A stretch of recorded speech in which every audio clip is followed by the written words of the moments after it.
And all right, we are officially live, ladies and gentlemen. Happy Wednesday. This is the Weekly Jargon. I'm Abel Perez. Jose Rodriguez. And Roy Zachariah.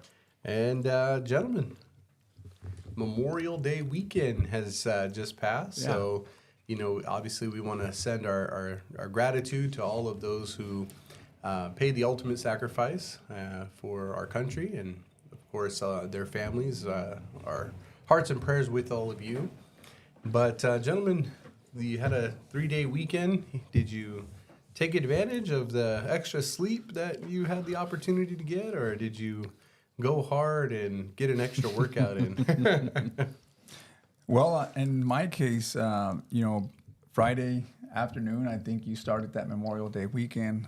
Saturday, I had to go out and work a bit for my daughter's campfire, and that was a very rewarding, to say the least. And it's just another opportunity to stay out here in the city and go out to the up in the foothills there. It was good to get out there and do a little bit of work. Yeah, kind of makes you think again, man. When you work in an office setting, you forget the really hard labor and what it really takes, what people are doing out there, and you got to appreciate everything that they do. Not only are veterans or people that have taken that ultimate sacrifice, but even the people that are out there on a day-to-day just busting their ass, working 8-10 hours, and we were there maybe 5-6 hours, and I'll tell you what, man, I had a burn on my legs because I had to climb and ascend and descend with wood on my back.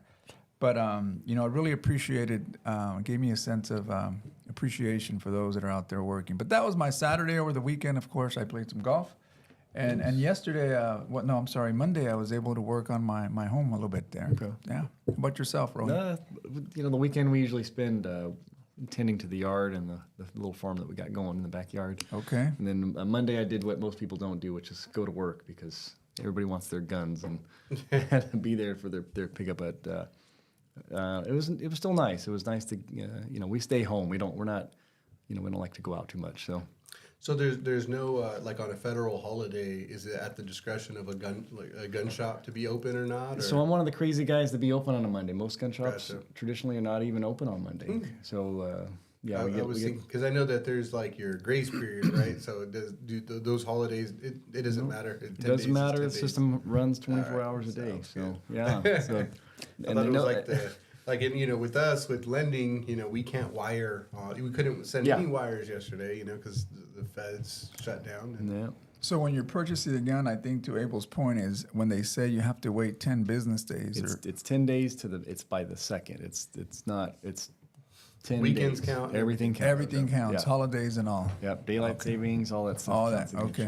Do you think 10 days is how do you feel about that rule? Well, and they are bringing something up with that because they're looking to extend some of that. But in California, it's a cooling off period, and that's what people understand. It's not a background check. Right. It's a cooling off period, and because the background check's in a matter of minutes. It's right? instant. Yeah. I mean, people who, if they have any issues, the system usually, because they don't have to rush it, they don't rush it. But usually within a day or two, we'll get notification if there's an issue with somebody. But California, it's a cooling off period because they believe that if you want to go kill your wife and you can just run into my gun store and in like some of these states in 15 minutes pick up the gun and walk out, that you're going to go commit a crime with it, which statistically again doesn't happen. But this is how California feels that we're somehow different. We need those 10 days to kind of let people vet and be relaxed. Right. So do I agree with it? No, and that's the part that like I've had with a lot of customers to explain that, so for instance, as a gun store, I don't have a 10-day period. And, and I tell them, why don't you think I have a 10-day? Why do you think I get to take my guns home right now? Well, for one, I'm vetted because they do thorough checks. And for two, if I'm going to commit a crime, I'll just walk in the back and grab whatever I want and go do it, right? Yeah. But so that's where it's tough when you say like, okay, Jose has 5 guns at home. Why is the 6th gun waiting 10 days? If he's going to go do something, he already has the means to do it. Right. So that's where some of that logic with California, doesn't really pan out. And actually, I think it's almost been like 6-7 years ago. We won the lawsuit getting rid of the 10-day wait, but California's thing is always about appeals.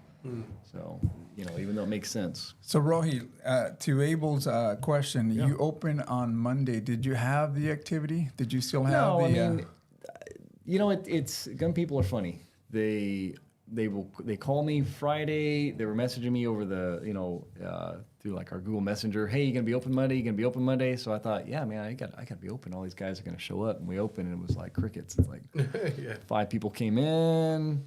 So would you say then that because it's a Memorial Day, that maybe people are out doing other things other than shopping for guns? Yeah. And I'll turn that over to segue over that to Abel because I think you saw something over the a holiday weekend, and you were up in Reno, right? Yeah. So what did you see up there that was different though, like from a gun store?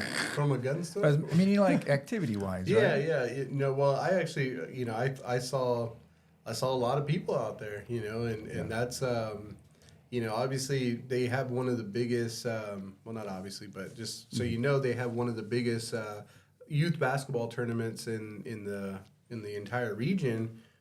Both Vegas and Reno kind of put it on and put one on each, and so it draws people from all over the country to come and compete there. So there's a lot of people there, But last year, coming a little bit closer from the COVID times, it was like a ghost town out there. Several businesses were shut down. Not everybody running at full capacity. Even some of our favorite restaurants, we went there and you can tell that they were still trying to pick up the pieces, we don't have that, certain menu items that, are a little bit more expensive or harder for them to keep, in the fridge just because they don't move, right? And they can't lose product. A lot of that is what we experienced last year, but this year, man, it was booming. There was almost no signs that said for lease out there. I mean, everything was open. Everybody seemed to, a lot of small business owners seemed to, find a home and be actively, going. And even on like Sunday evening and Monday, we were thinking, well, it's Sunday. Maybe some of these businesses decided to shut down, but no, everybody was open and. Just because the tourism was at a big high. In fact, at the El Dorado, which is right next to Circus, Gordon Ramsay opened a restaurant on Wednesday. Really? A fish and chip spot. Oh, wow. Yeah, and so, and the ladies were all happy and, how am I doing? And it's just like, it's kind of funny, that fish and chip spot's more of like a fast food, but it's Gordon Ramsay, so it's a little bit better and a lot more expensive. They say, we're getting either a Hell's Kitchen. She called it a Hell's Kitchen. I don't think they're getting a Hell's Kitchen. I do think it's a steakhouse though, but it is also Gordon Ramsay.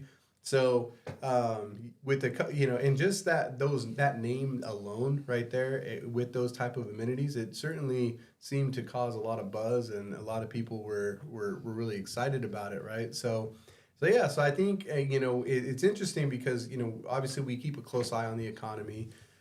And we're always talking about, man, people are feeling it. They're feeling the pressures and whatnot. But when you go to a tourist spot like this, you almost don't see that, right? And so, obviously one could imagine or guess that, well, maybe all these people are having fun on credit or, and I'm sure many are. But, for the most part, the economy is, at least there in Reno, was thriving, right? Now there was a lot of circulation of money there. So, but I mean, that's always been the complaint with Madera. I mean, and like you were saying, why would I open Monday? I already know people aren't going to if I have a 3-day weekend, I'm not staying in Madera. Yeah, I'm going to the beach. I'm going to the mountains. I'm going somewhere fun. You Right. know, not Madera, and that's always been it's a hard thing because I know a lot of places try to come in. Because they want to fill that void. We'll always complain. Why don't we have a really nice restaurant? Well, because we don't have the clientele for that. But at the same time, it's like, well, I still want it, so I'm going to go Fresno. I want to go somewhere else. We don't have. Right. We were talking about just the other day. I was talking to a friend about kid entertainment, right? You don't have like a Chuck E. Cheese. We don't have, like there's no surrender kind of places. Seems like there should be a void, but it just doesn't have that steam to fill it. And it all goes back to like the economic data, right? Mm-hmm. You talked about the income. Yeah. A lot of times it's that disposable income you have. If you have it, then you're going to spend it, but you have to have a sector of the population that has some of that disposable income, not just 2 or 3 people, because then you can't cater a business to 2 to 3 people. You have to do it to a pretty large group where you start seeing a profit in it, and that's the incentive of going out there and opening a business, kind of like that jumping place and what have you, or other venues that provide some type of a leisure where you feel that satisfying. I'm willing to pay the $100, $200 for that event or that venue that's going to give me that pleasure. But here, it's hard to do that when you see the economic data. You start seeing household median incomes in certain sectors of Madera County, then you can kind of see why you have certain retailers or certain stores that are going to cater to that discretionary income. Right there, I want to just remind our followers, because in the past we've talked, we've recognized you as City Council, Planning Commission, and the stigma behind those type of roles, right, is always like, well, why aren't you guys bringing this? Why aren't you doing that, right? And so I just wanted to stop right there and remind the public that, the businesses that move into a city, it's first and foremost the decision made by that business, right? We, as a city councilman or a planning commissioner, we could make the right contact, reach out and say, hey, consider Madera, right? But as a business or corporation, they analyze the data, right? And so we know that. We know that they're going to look at the data. They're going to look at the median incomes. They're going to look at the population. They're going to say, oh, no, this doesn't fit, right? And it's not because, we're just guessing. It's most likely because that corporation or business has experienced opening a business in a similar environment and it failed, right? Yeah. And obviously you take like a Chuck E. Cheese for example. They're all over the place, right? They know where they need to be in order to maintain profitability, right? In order to sustain and keep their doors open. Now, so I just wanted to make that clear, right? Yeah. It's a business decision that has to be made by the business first and foremost, and they do definitely have to, evaluate that data before they can decide, we want to move here, right? And you talked about Chuck E. Cheese. That's a regional deal, right? So people say, well, I can draw people as far as Chowchilla to come to Fresno to celebrate their kids' birthday parties. Don't need to have one in every city. I can do it here, avoid the expansion costs, and still draw the same amount of people throughout the weekend or whenever they have those parties. I'm sure throughout the weekdays, they may have other, but I look at it this way. Chuck E. Cheese was always, for us as kids, it was always a weekend thing. It wasn't a weekday unless it was a field trip from school or something like that. But again, that's them marketing to them schools and probably having certain plans there for them.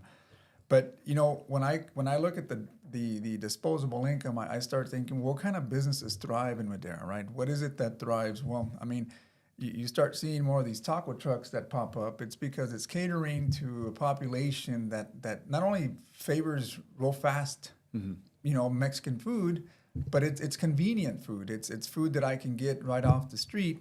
I don't have to go out there and prepare it, and it's still affordable for me to do it. Now, with the way prices are going, now that starts, at least for me, I can't go out there and buy a $4 taco anymore. Yeah. When I know that they used to be pre-pandemic were somewhere between $175 to $250. Yeah.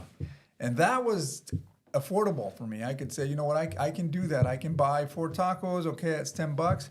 But now I'm looking at 4 tacos and I'm looking at $20. And I go, man, I just don't see it. Maybe a burrito. Yeah, will do the whole thing, because now it's the same thing. It's tortilla, but this time you have more of the ingredients, right? But I think that's the thing. You're seeing this in big corporation, and I'm waiting for it to happen to the small guy, which is you have to say because I always tell people, when you look at business like that, it's about a barrier. They call it barrier to entry. A taco truck has a very low barrier to entry, right? Like you can probably find the recipe online, or your buddy has it. It doesn't, you go take a loan out, you can buy a truck, and you pay a couple $100 and you get your permit, and you just go find a spot and you park, right? So the barrier to entry is very low, and that's why, like you said, there's tons of all over the place, right? But there's going to be a consolidation, and I think that's where you've started to see that. I hear in those food truck industry, you're starting to see that because now there's one on every corner, so there's a lot of competition. And the only thing that you're going to have to compete against is, obviously, yes, quality, because you can't be a crappy place. But I'm waiting for it to become a price competition, which is, in most industries, it's a race to the bottom. It's the guy that finally says, you know what, everybody's selling it for $3, I'm going to do it for $2. And why? Because I may take a loss, or I may make a little bit less, but if I can do that for like 6 months and you're not getting any business, then guess what? You fold, and then I can raise my prices again. Right? You're seeing that, like I said, in these big corporations. That's like why I feel like Temu and all these guys, they're operating actually at a loss because they want to compete against AliExpress and all these other companies to make them fold. And like I said, I'm waiting for that to finally happen here. But there's too much greed here. I see Abel's at $3. I'm at $3. You're at $3. We have this agreement. We're just staying at $3. Yeah. But I think somebody's gonna have to eventually say, I'm not selling enough tacos. I'm gonna go to $2.50. I'm gonna go to $2 and take a And that's what you see kind of in the flower industry here, especially with these holidays that come up with Mother's Day, Valentine's Day, and if you go just about every single corner where they're selling them, you're going to see them at the same price. They all do their research and say, well, that guy out there is selling it for $4. Then I'm going to sell it for $4. When I first came into Madera in 2001, I remember coming down Country Club Drive, and there was this taco truck that I appreciated because it really saved me. I was able to eat at an affordable price. And they had the Amigo Special. I'll call it that, the Amigo Special, because it was special. It was 4 tacos and a Coke for $2.99. Wow. I mean, you couldn't beat that. And I go, man, I can eat 4 tacos and you get the fixings. So on the side, they had all the radishes. Extra. Yeah, I mean, hey. Can I get an extra box for Basically it? a salad, huh? And that's why it became an Amigo, because that was looking out for an Amigo. When times were hard and I was just barely making it, that was good. That was a good meal for me. I could see that. I followed that truck for a long time, up until essentially what they did is that, hey, we've gotten so much clientele that we're going to have to get our own place. So right across the street, hence came the El Amigo, which was still a very popular place. I think because it gave you that option. You went in there, you grabbed your tacos, and then you went to the little bar that they had with all the fixings, right? And you would load them up with radishes and cilantro, onions, and, sauteed onions. You had all the fixings. Before, 3 tacos would be enough once you loaded them up. Yeah. And you still got a really good deal. After the pandemic, though, I did notice that this is when things started kind of going up. And now you couldn't get the bar because now they had to do it behind. They wouldn't allow because of the pandemic issues, right? So that's what interested me to go there is because, I had the option of selecting what I wanted, right? Not necessarily you putting it on there for me. And then again, prices started getting up. And again, they were trying to keep up their business now because now they didn't have a taco truck. They had an actual building. Yeah. And with that building comes expenses. And then you have overhead. Then you have people. So you start adding all those things together and you have to compete with what's out there, like these trucks. Now you're on the other end where it says, damn, I was probably better off. And I don't know if they were. I mean, I can't say. I can't. But, I would think that if you have a taco truck, you have really low maintenance, kind of like what you said, the entry, right? You're just there. You have a truck. You're just providing the meats, the tortilla, and all the other condiments that go with it, and you provide a something that people desire. The one thing I heard this comedian say, Jim Gaffigan, he said the Mexicans have some of the most best cuisines when it comes to marketing because they can make, with the same ingredients, 7 different products, and I thought that was funny, right? You want a tostada?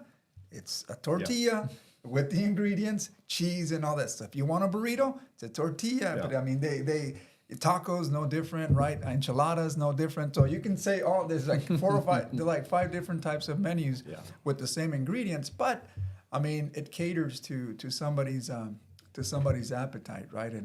And those street tacos, believe it or not. there's nothing like smelling that fat coming out of the air and just saying, man, you know what, that smells good. I'm gonna stop by and grab me some. But when you have a family, like I think you experienced this not too long ago, Yeah. and each one of them eats 3 to 4 tacos, man, that's a hefty bill to pay at the end of the day. Plus, they want drinks, and if you want the bottled Cokes, they're like $3.50 to $4 a pop. Like $4 themselves. Yeah. So I mean, is it price gouging? I don't know. I mean, or is it really keeping up with inflation? And that's what kind of gets me is like, wow. So now, I mean, it kind of drives me. Even with Starbucks, I've asked them the other day. I don't buy their coffee anymore because they're almost at $3.60 or $4 for a small tall. Well, they used to be at $2.60. So I'm like, well, I don't know, $4 a day, that adds up. Maybe I just get my own coffee. Yeah. Don't know if you guys experience it. I mean, here's where you say, is it corporate greed or not? I was going to look up what's Starbucks's EPS over the last couple of years here. I'm sure it's. Well, I know I'm they're sure facing. They're not losing. I know money. they're facing a lot of union. They want union in with all these increases of the fast food. I'm not sure if Starbucks was hit with that, but we 23. Quarter 3 of 23 and quarter 4 they did their best, and yes, this last quarter they didn't do so well, but they're still making money. And they're still making a lot of money. So. And Walmart, all these other big names, they're doing the same thing. So when you say, well, costs went up, we had to raise our prices. No, it didn't. So it's a matter of it's corporate greed. Monopolizing it's corporate greed. The industry or whatever sector of business that is, and being able to gouge on that, right? Because you can. When you own most of the market share, you can dictate the prices based on, and you can use. Well, but people have been trained on that. I mean, like that's what I'm saying. Like if in my business with the guns and ammo aspect, if I tell people, hey, you know what, today ammo went up another $1. Well, why? Oh, it cost me more. Okay, and they pay it. Yeah. They don't look at my fact. They don't look at my invoices. They're just going to pay it because we've been so trained to just assume, oh, it's inflation. But one could argue, that Starbucks, they have the right to increase their prices because they're using the strategy you just mentioned just a few minutes ago, right? It's like we're gonna have cheap coffee. It's gonna be fast. It's gonna be quick, but we're gonna have the capacity to like wait out all of our competition. Yeah, they're all gonna fold because they just don't have the volume that we have, right? And now that all the little coffee shops are gone. Boom, up our prices. We already have people addicted to all their favorite drinks. We have a nice app that tells them what they ordered last time. They click a button and they can order it. Now it's convenience, right? And they sell the two most addicting drugs that we have, right? Caffeine and sugar, right? So, so we got everybody hooked, right? And so it's kind of like, what do you do? What do you do, right? Yeah. That's the strategy. But my point is, I mean, if somebody really wanted to, I mean, and you couldn't do it. That's where I think people are missing the point. If I wanted, I mean, we have obviously a cup of joy, but if I wanted to open something like that, but with the sole intention of taking Starbucks out, can I sell the exact same product for $1 less? I guarantee you can, because I guarantee there's enough profit margin on that that you could do it. But you wonder, Rohi, when you do that. For example, there's coffee out there that's cheaper than Starbucks. You have McDonald's coffee. But I said same product. I didn't say cheaper, but the same, like some quality. I mean, let's just say, here's what I understood about. I was talking to a guy that's a roaster, and I told him. Hey, so what's up? I mean, Italians, they have some of the best coffee. And go, well, they don't grow the coffee. They get the coffee. Yeah. The coffee is grown somewhere else. It's exported to them, and then they roast it.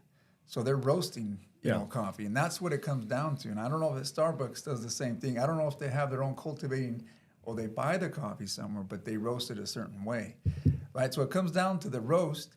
And we here locally, we don't have, I think in Fresno, there may be a roaster out there, but in order for you to try to compete with that, I mean, even if your coffee's at $1, you may wonder, well, why is it so cheap, right? You've been conditioned, kind of like what you said, that, hey, a $3 coffee at Starbucks is better than a $1 coffee, even though you got a better roast out here.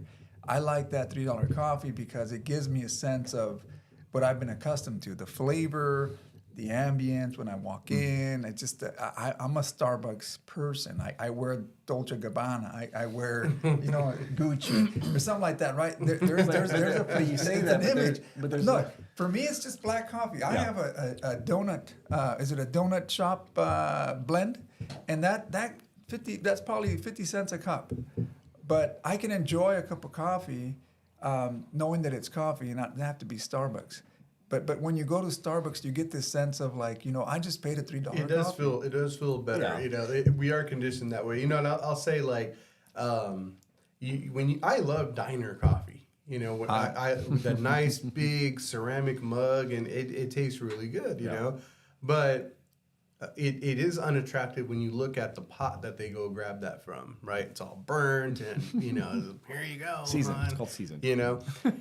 It doesn't give you that status. It doesn't feel like fresh. You go to Starbucks, they have the nice machinery grinding the grounds for you, and it's like the baristas, right? They're actually whipping it up, and it almost started. It almost leads me to think like, well, shoot, tacos, right? We talk about the price of tacos, and it is frustrating. And I actually just posted something on my Instagram yesterday actually about the cost of meat, and these meat markets that their pricing is just way up there. And then especially if you want to buy the food cooked, and that's kind of what we're talking about today, a $4 taco, right? But when you actually think about the taco and the Mexican food that you get at these trucks or wherever restaurants, man, the ingredients are fresh, the recipes are authentic, right? And I mean, you're not getting that at any fast food spot, right? So, it's like, man, if they're good, if you know that recipe is good, that it's authentic. They maybe they're from the same hometown where your family is, so they prepare things a certain way. It's almost like, well, shit, they deserve it, right? Because they're working as hard as a 3-star Michelin chef, putting everything together and assembling your food fresh. And they're certainly a lot more skilled than, these fast food joints, and the fast food joints are going up. So I just want to, kind of play devil's advocate there and say, well, I don't like a $4 taco, but at the end of the day, I do like a $4 taco because we still buy them. I think what you're trying to say is that you like the ingredients in that $4 taco, maybe the price itself, because it's so good. I mean, I'm the same way. Boy. I mean, I would wish I'd have all that same flavor and taste and authenticity, just wrapped up in something that wasn't as much. Yeah. Am I willing? maybe I can go. You want the White Castle of tacos, is what you want. There you go. Give me a, but I don't want the open it in a package, throw them in a grill or a deep fryer, and then pull up these rolled taquitos and call them tacos. Now that's something different. Right. And those are cheaper, by the way. But that's not what we're looking for. We're looking for quality, and we're looking for that authentic Mexican cuisine, right? And here's the other thing that interesting fact is that when it comes to meat, the meat is owned by several of these conglomerate big companies, Tyson, Cargill, and they own about 80% of the beef, 50% of the poultry, and about 60% of the pork. So that kind of tells you that if they hold the majority of interest in these particular areas of beef, poultry, and pork, then they can control the price as well. They can say, you know what, we're going to bump up our price. And we can call it inflation. We can call it whatever. So then your retailer that buys it, well, wholesaler that buys it, they're going to buy it also with that price that's already affixed to it. Then they pass it on to the consumer, and they can make their increase, their margins as well. So by the time all these people take in their hits and their margins, by the time it gets to you and I, that's where you get that $4. Yeah. And sometimes you think, well, shit, man. I mean, maybe we're willing to pay for it. Just like you said, we're willing to pay for that extra 10, 15% that they've added on soft drinks. Same thing. The majority of these soft drinks are owned, even if you see them, all these name brands that you see, they're all owned by mainly two, Coca-Cola Company and the Pepsi Company. And they own Gatorades, they own the Powerades, they own all that Keep stuff. advertising, my stock's going up. Yeah, no. But I mean, people are still willing to pay the 10, 15% on top of that because they know they will. And they can get away with it. Do they need to? Not necessarily, but for what? It's again, you brought it. It's corporate greed. It's one, and I mean that's the power of capitalism is to try to get more. It's never enough. It's more because you have these investors, and there's a way of bringing back, these profit margins at what cost? You're not looking at increasing wages to keep up with that sometimes. But you are, in a sense, looking to increase more and more to see how much they can tolerate.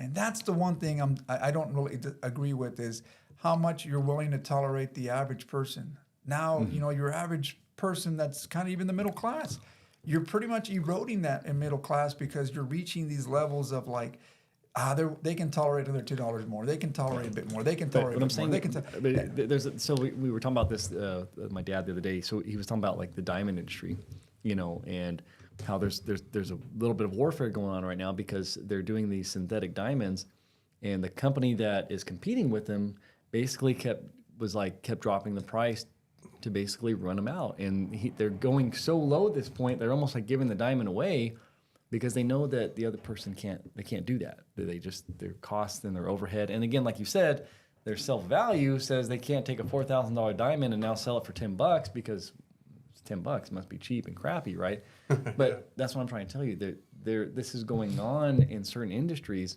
that it's only a matter of time before you start seeing it in other industries where people start saying, well, you know what, I'm tired of all these guys. I'm just going to do it. I'm going to take it over. I'm going to run the business. I think the issue, you mentioned tolerance, right? Do we have a tolerance for that? But with the rapid pay increases, we never allowed that tolerance to be hit. We don't allow enough time of that ceiling to say the people can't afford $4 a gallon in gas, right? Because that goes up to $4.50. Oh, well, I just got another 50 cents raise, right? So now their perspective is, okay, yeah, my gas went up, $2, but I make that in a day, an extra now, right? So now I can afford that. But it's like, well, wait a minute, but you were never ahead in the first place, so you're still not ahead. In fact, they just whatever you were going to gain on that, they're taking it back from you, right? With inflation, right? So that's kind of I feel like that's kind of the trick, right? It's like, oh man, like if we were to keep our wages put, and Jerome Powell kind of mentioned something about scaling back on the wage increases, right? Allowing and this was a couple weeks ago when he was talking at one of the colleges, where he said, where he kind of alluded to the idea that wage increases, slowing down wage increases in order to allow our inflation to come down, right? In order to really allow people to be squeezed in a different way. Yeah, but the thing is in like when you say wage increase and we say, cost of living, and we say, okay, California, minimum wage needs to be $20 for these people to survive. There are certain things that if you go across state lines where they're running on the federal, minimum wage was like $8 an hour, they're still buying the same commodities that we buy. They're still buying that Xbox for the same price. They're still buying that car for pretty much the same price. The big things, their house and their gas and some of these other items are a lot cheaper, right? Cost of energy is a lot cheaper. So when you say like, well, this guy's making $8 an hour, he still has an Xbox, he still has a car, he's still getting to work every day. Why does this person need $20 an hour? Yeah, it's like it's so artificial. It doesn't make any sense to say why we can be one state across and their gas is $2.50 and our gas is almost $6. So it makes no sense. So, question for you is that a question of when you say a wage increase, does that wage increase across these borders or these states? I mean, a big difference, right? Big ticket items, which are necessities. Yeah. I need to live. I need to have a roof over my head. I need to have gas to get to work, and I need to pay, affordable energy.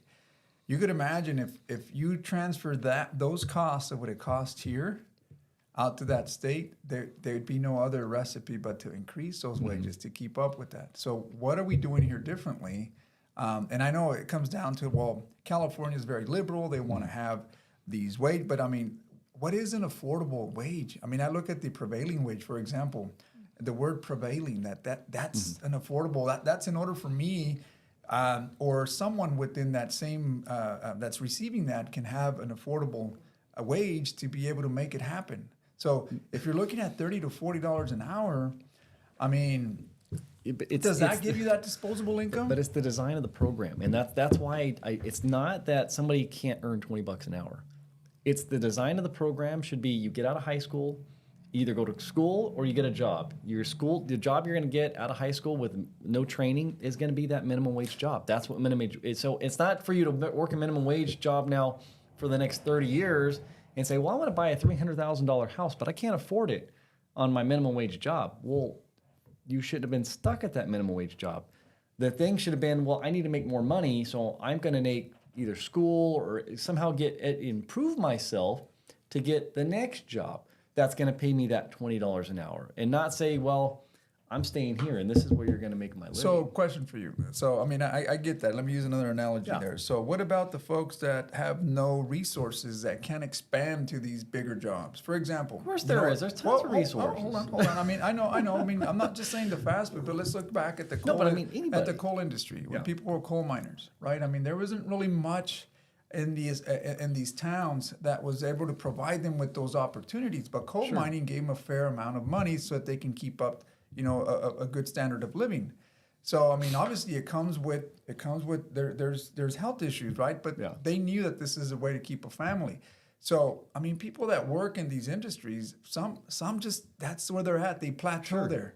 Not everybody's going to pursue to go on and do it for you because there's money that's involved in that. In order to get out to college and do all that, you need to have a support system. You can't just go, and I'm not saying you can't do it. Yeah. There's people that go through the process and they get out there because they have the will and the tenacity to do it. But not everybody does. If that was the case, then we wouldn't have this problem, right? But we have to that's the thing with face reality. generational. We have to face reality that some people, this is their life. Yeah.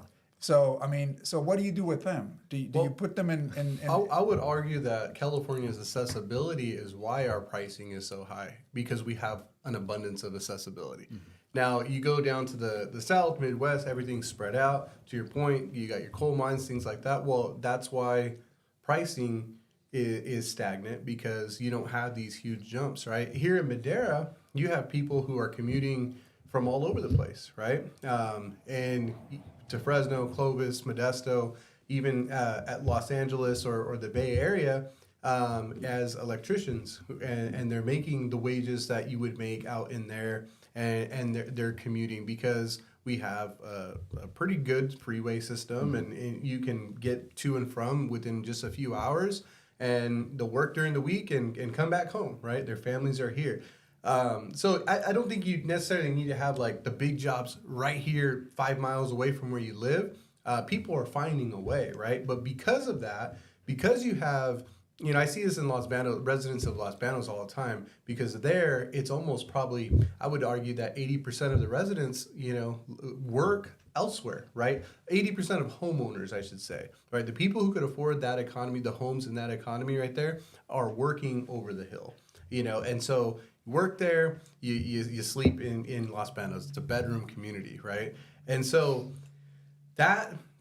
these people, you go to San Jose and you see this lifestyle. Wow, you should see how they made my coffee. Wow, you should see how, the clothing stores that are there. Wow, you should see all of this stuff, right? And so it creates this demand and desire for that lifestyle. A lifestyle that was probably only meant for San Jose or Santa Clara County or San Francisco or Los Angeles, right? I mean, those amenities that they have there, and we gravitate to them. The celebrities are drinking this. Now you have influencers. I want that too, right? I want to live that lifestyle. So then we kill ourselves trying to live that lifestyle because it's what we want, right? And it's pretty accessible. It's just right there. We can place an order, we can go drive, and we can go grab it. And the same with our employment too, right? So then we get a little bit of taste of that, and they give us a little bit more increase on our wages so that we can continue to line the pockets of these corporations, because now the corporations are like, great, we can commercialize this right now. Great, Nordstrom. So let's have a Nordstrom rack. Make it a little bit more affordable for you guys. Here you go. It's still Nordstrom's though. You're still shopping here. You can still post your selfie, tag yourself here, and be like if you're in Beverly Hills or something, right? So that accessibility, I think is what harms California at the end of the day. It drives prices up. And mean with the rise in prices, then we said, well, we're going to give you a little bit more money, and that's kind of like dangling that carrot. In the end of the day, the carrot's always too far for us to actually have it, but we get the perception that we can because it's so close, right? And they continue to string it along. So here's a question for you guys, and just this right off the top of your head. Who do you think, or what do you think our biggest employers are here in Madera? If you would say, just start at the top of your head, who has biggest employment numbers here in Madera? I'd probably guess, besides maybe the school district, you'd probably say maybe like the VAPCO, BAC, some of these large corporations. So if I said the government, for example, public, County. Well, yeah. county, As city, an entity, yeah. and the school district, they're probably their biggest employers here. And and to some degree, they're going to offer levels of pay depending on what your position there. Well, if Correct. you're supporting, if you're a teacher, if you're administration, police officer, probation officer, these are probably your higher paying jobs within our sector of the community. Now, you're going to have the VAPCOs, the BAC, but those are, I can't say that they're 3,000 employees, maybe a couple hundred, but they also provide a good living, right? But the biggest sector is right in this area, which is public. So they have certain salary schedules. They have certain, they keep up with other surrounding communities. And those are somewhere up there as well. And those are the ones that contain that disposable income that can invest back into the community. A lot of the times, it's a desire. How do we try to influence them or encourage them to continue to invest in the communities they serve? And you can't force them. You have to entice them. You have to incentivize them. Why would you want to stay here in Madera? What is it about Madera that you don't? Why wouldn't you want to invest here? Why wouldn't you want to have your kids here? Why wouldn't you want to? All these. But I see them as the bigger that's maybe 60 to 70. I have 60%. I'll say, and this is off the top of my head, maybe 60% of the employment is done through this sector, just public. It's a huge amount of money, and where does that go? Where does that flow, right? And if it flows out to Fresno and Clovis, then that's a huge amount of sales tax revenue and a huge amount of money that stays within that community. And that's where we have to try to shift the mindset of, hey, why not invest here? Why not invest here? Because the other jobs that are available are going to be those jobs, like you said, they're your entry jobs. And how do I get to that? That would be the ultimate deal, is how can I get myself from McDonald's to becoming a teacher or becoming someone working within the county where I have benefits, I have security, and that's what people look for. They look for those. That's what even me. I love the fact that I work in an industry that gives me the opportunity to earn this much, or I can earn this much, and that depends on month to month. Abel will tell you, when you do good, you're riding that wave. Yeah. When you're not doing so well, then you're down here. So you have to kind of manage in a way. But when you have someone that does it for you and it gives you that peace of mind, you're always seeking for that.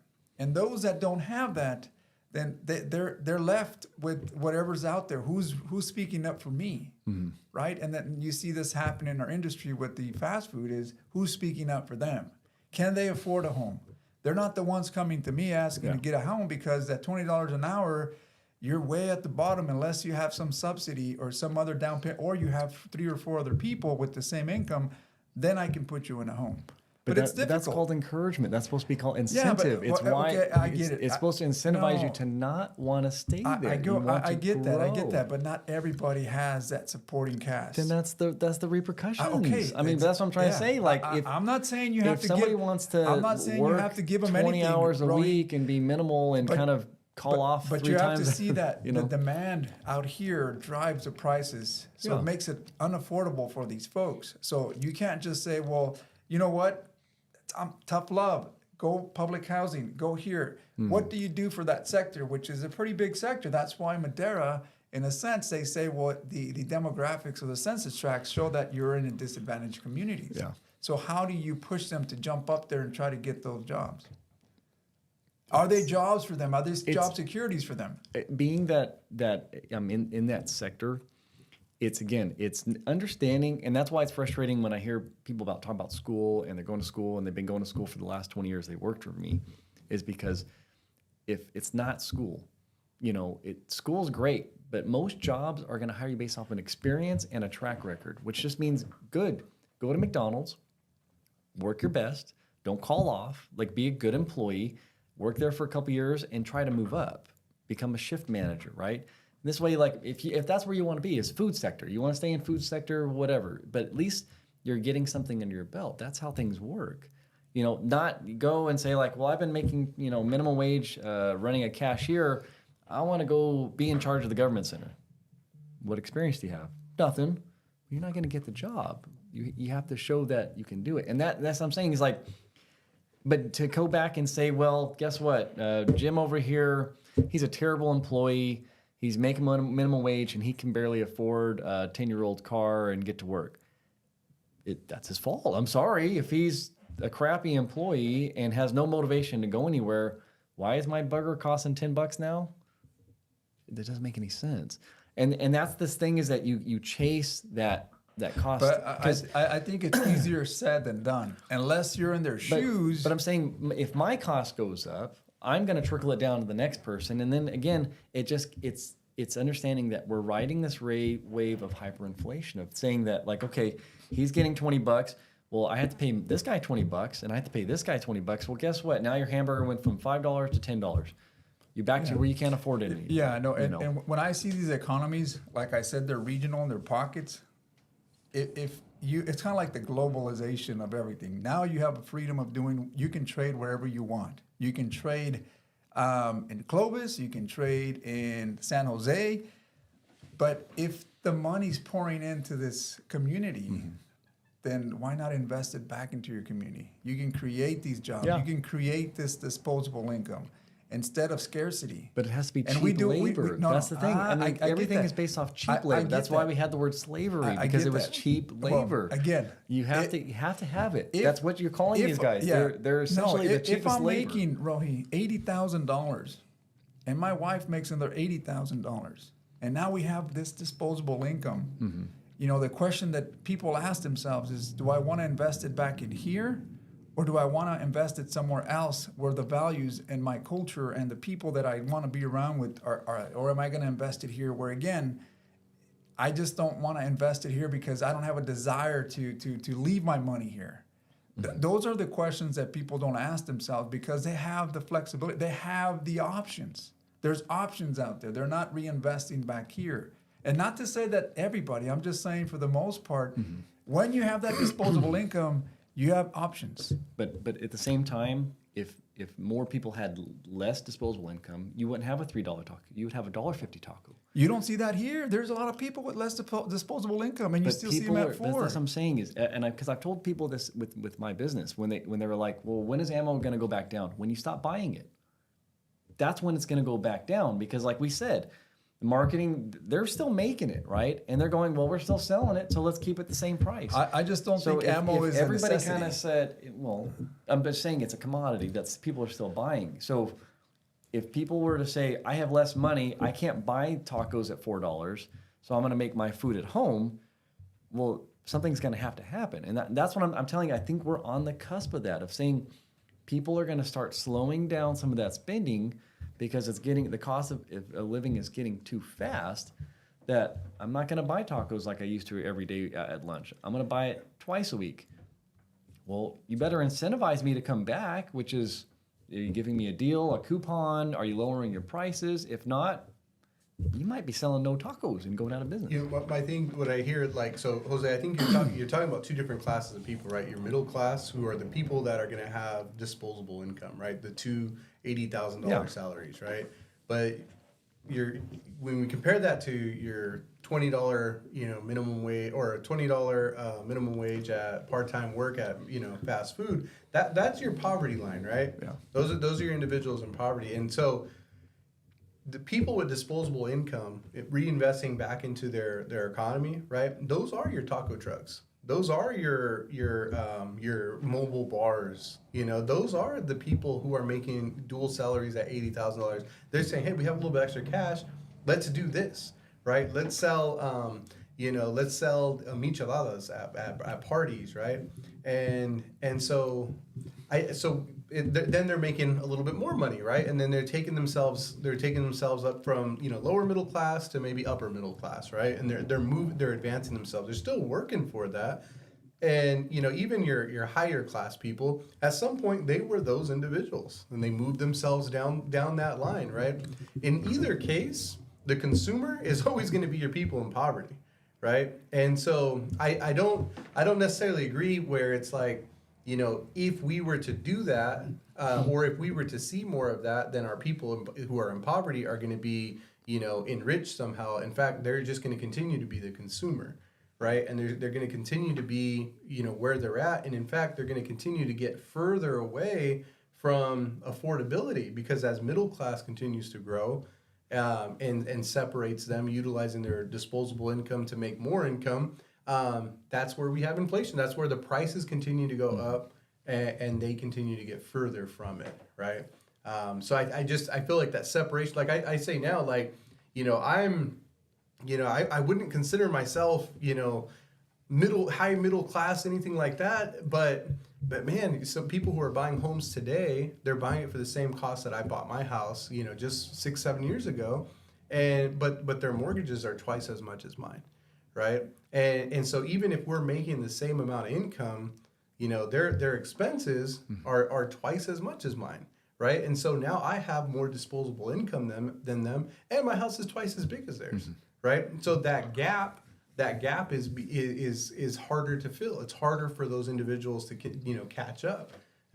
So it seems the answer's always been that what do we do for these people? How do we get them scooted along, and get them up? But at some point, I think throughout history it's shown you need those people who are in poverty. Yeah. You need a baseline, and you need a ceiling, right? And that's how you come up with the median. Now, the higher that baseline becomes, the higher the median becomes, and then you pinch the middle class and make it even more difficult. Yeah, for them. But see, I think what the tolerance level is of a poverty, because you already design lines. You have lines that say if you make under this amount of money, then you're considered you're in poverty, right? Especially depending on the household size. So we already know what the baseline is for poverty. The poverty levels are starting to get up even higher now with the middle class, because the middle class are starting to face poverty. And that's because they can't afford to keep up with the current trends that we have here. So hence why there's an exodus sometimes from California, is because, hey, the cost of living here are just so exorbitant that I can't not afford it. So if I'm on a fixed income, I'm not retired. I can't afford this. This is too much. My property taxes, or whatever the case, I just bought a house, is too. But now if I move over to, let's say, I don't know, people were Idaho became a desired, but maybe the middle part of the U.S., Arkansas, or back to Oklahoma, or maybe back east, then it's more affordable. North Carolina, for example, I have some people that moved out there and they say, oh, it's beautiful. They may have to put up with the humidity, but it's affordable on a fixed income. Here, it's like a dog-eat-dog world here. We're having to compete. Yeah. It's really difficult. Even I got to say, even for us that we've been in this industry for such a long time, you learn something. You learn that, hey, there's going to be trends of inflation, stagnation, whatever you want to call it, or deflation, and nobody really knows when. You can only get the signs that are coming, and if you've seen this pattern, then you should already anticipate. But the young crowd that's coming in right now, the millennials that are buying these homes, this is their first experience of buying a home. They don't know. They don't know. They're not seeing the market research. Hey, I need a home because I have a young family. So I know that we both work now. We're both making this much money. So we're going to put our investment in this home because everybody wants that. And not everybody's there yet. And all this other capital that's out there is starting to, I'm going to remove it from there. And now, it takes a while to be able to get back. And that's a whole bigger picture than what we're talking about today. I think we're going to see that experience of, stagnation or stagflation take its toll here for the next couple of years. Well, and I've always kind of, I kind of look at it too as, was California, was New York, New York, obviously one of the, but yeah, California and New York, are those places are they built for business, or are they built so that everybody can, you know, live a prosperous life? And I would argue that they're built for business. You know, those are your trade states, right? That's where you see these large populations come, and it's like, we're going to thrive here. The gold rush, you know, let's go become millionaires, you know? So, you know, you would argue, you know, if you can't stand the heat, get out of the kitchen, sort of thing, right? And it's like, when it is time to retire, hey, go sail off into the sunset. And by the way, the sunset's in Oklahoma somewhere, right? Go, you know, that's where you'll be able to get your. It's Mexico now for a lot of the that'll be where you can go get your land, and you can settle, and, you know, low property taxes, and you can live off your fixed income, or whatever you had, say, your savings, or whatever the case may be. But, you know, California, when you come to California, it's because you have big dreams, right? Mm-hmm. When you think of the American dream, you know, it's like, I'm going to go out to Florida, I'm going to go out to New York, I'm going to go out to, you know, California, we're going to go to Hollywood, I'm going to make all this money, and because that opportunity exists, right? That it's let's trade. You know, we're going to trade here, we're going to make a killing. And so, you know, but with that, you know, to Rohi's point earlier, you do need cheap labor in order to accomplish your dream, right? You got to. I need a workforce that's affordable, because I need stepping stones on my way up, right? And that's, I think, also part of California's appeal was there was very cheap labor. You know, you had Mexico just south there, and you were able to, you know, bring buses full of labor, and they're willing to work for cheap, and they're willing to farm my crops, and they're willing to, you know, while I sit here and say, oh man, you know, farming's hard and expensive, you know, well, guess what? You're going to get a $5-10 million check at the end of the season. You know, it's not going to be too hard, or it's not, you know, you're not too broke there, but thanks to that cheap labor, you know, and you see that all over the place. I mean, New York, back in the day, had cheap labor. You know, those were your Irish, your Italians that came, and they were immigrants, and you just continue to see that. Florida, the same thing. You know, the people making your drinks at the little bars, and on the beach side, you know, they're all individuals of color, migrants from South America. And so, unfortunately, I think you're just always going to see that. No, I mean, there's no disagreement on it. I think you are. And as the economy continues to press forward, and we see inflation costs, tacos at $4, and I guess we'll have to come back here and report after next year, or maybe at the end of the year, to see where that's at. If the lights are off, and it's all real dim in here, cold, you can see our breath, and the coffee's disappeared. Well, you know.